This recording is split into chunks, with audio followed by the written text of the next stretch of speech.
Bonjour, bonsoir, ça dépend de l'heure à laquelle vous nous suivez. Bien-aimés en Christ, nous sommes dans notre tranche d'émission L'évêque enseigne. Aujourd'hui, nous allons parler de Romains chapitre 1, verset 16.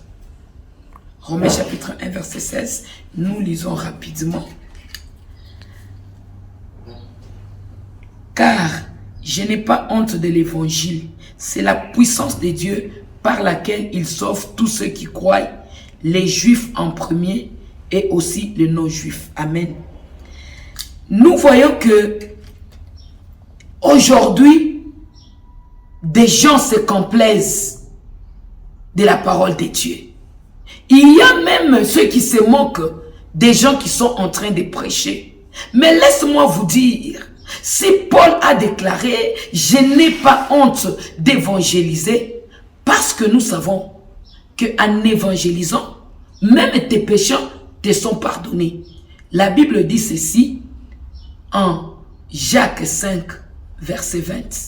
La Bible nous dit, juste pour avoir évangélisé et gagné une âme, même tes péchés te seront pardonnés. Donc c'est une grande tâche parmi les missions que Dieu nous a laissées. Jésus-Christ, il était déjà dans les airs. Il a dit ceci, allez, faites de toutes les nations mes disciples.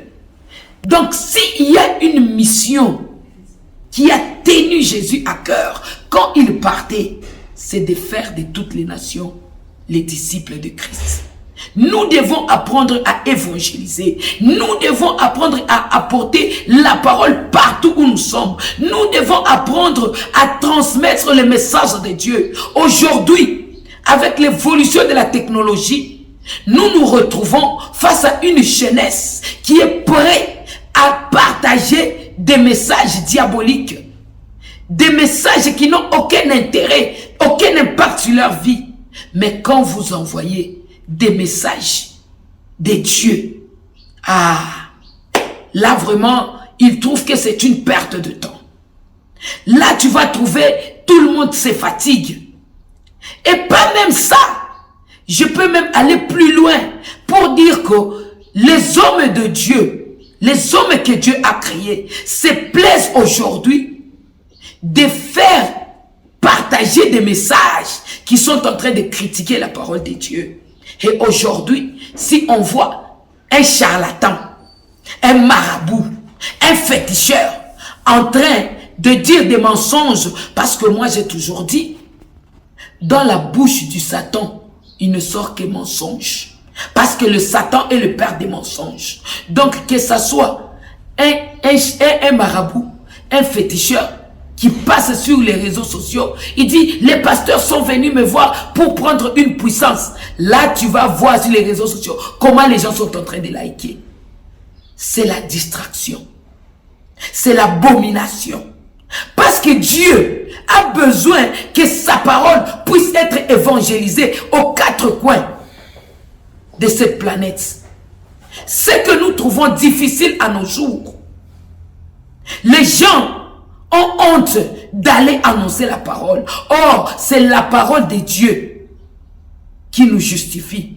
Si moi et toi nous sommes en vie, c'est parce qu'il y a Christ qui est en train de nous protéger.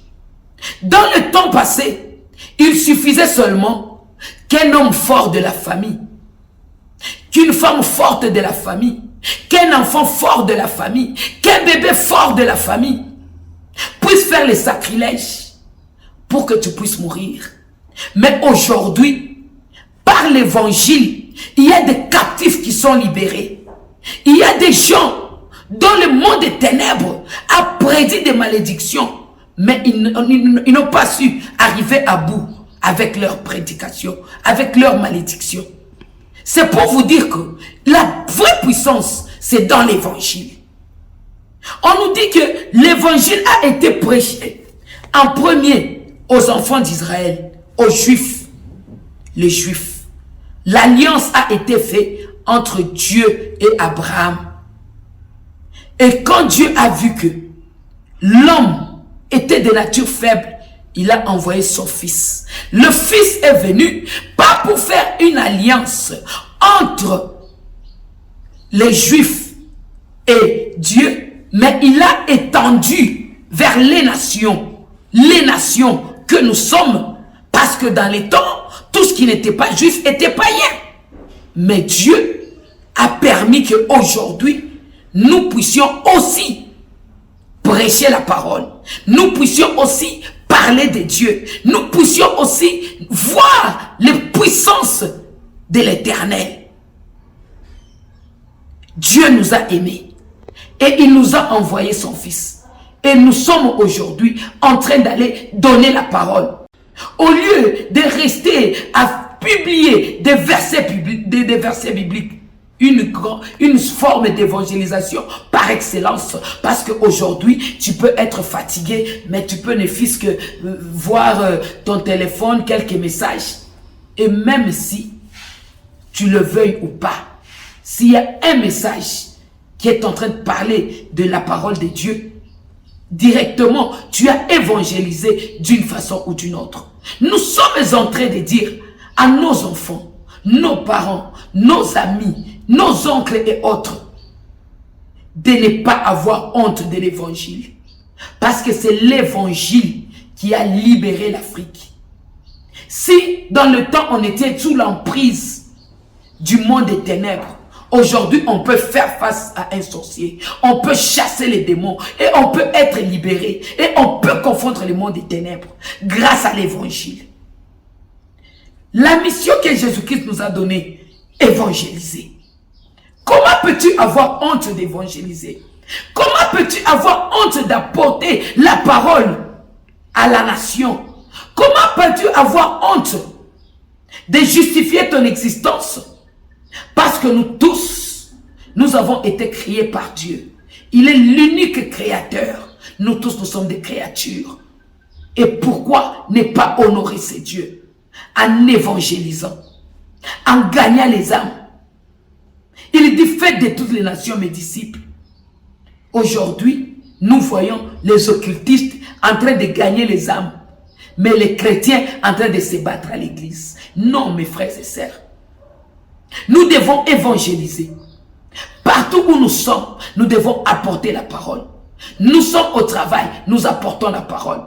Nous sommes dans l'Assemblée nationale, nous apportons la parole. Nous sommes dans les postes ministériels et autres, nous apportons la parole. C'est ça l'œuvre pour laquelle Dieu nous a envoyés. Ce que Dieu a trouvé important pour un chrétien, c'est d'annoncer sa parole, d'évangéliser, afin que le changement puisse entrer dans le monde. Comment est-ce que un homme va changer s'il n'a pas été évangélisé? Oui, nous allons voir des faux prophètes, des faux pasteurs, mais cela ne veut pas dire que la parole de Dieu a changé.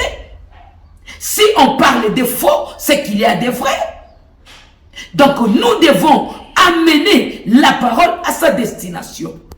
Nous devons faire la volonté de notre Seigneur.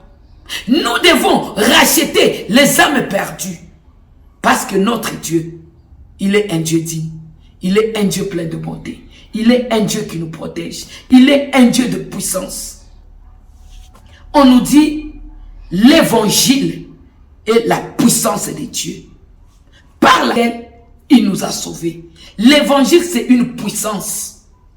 Si nous avons été sauvés aujourd'hui, c'est par une puissance. Si on peut aujourd'hui déclarer une chose et la chose arrive, c'est par la puissance de l'évangile. Si on peut aujourd'hui chasser les démons, c'est par la puissance de l'évangile. S'il n'y aurait pas eu d'évangile, il n'y aurait pas eu aussi des âmes sauvées. Il n'y aurait pas eu aussi des captifs qui étaient enlevés. Parce que la Bible nous dit, lorsque Jésus monte, il est monté avec les captifs. Si toi et moi nous sommes libérés de l'emprise du monde des ténèbres, c'est parce que nous ne sommes plus comptés parmi les captifs. Parce que Jésus-Christ est venu et nous a laissé l'évangile. L'évangile que nous sommes en train d'adresser à la nation. Peuple de Dieu, laisse-moi chuter en vous disant que l'évangile est une puissance qui libère. Si tu veux être libéré, il faut rester dans la parole de Dieu.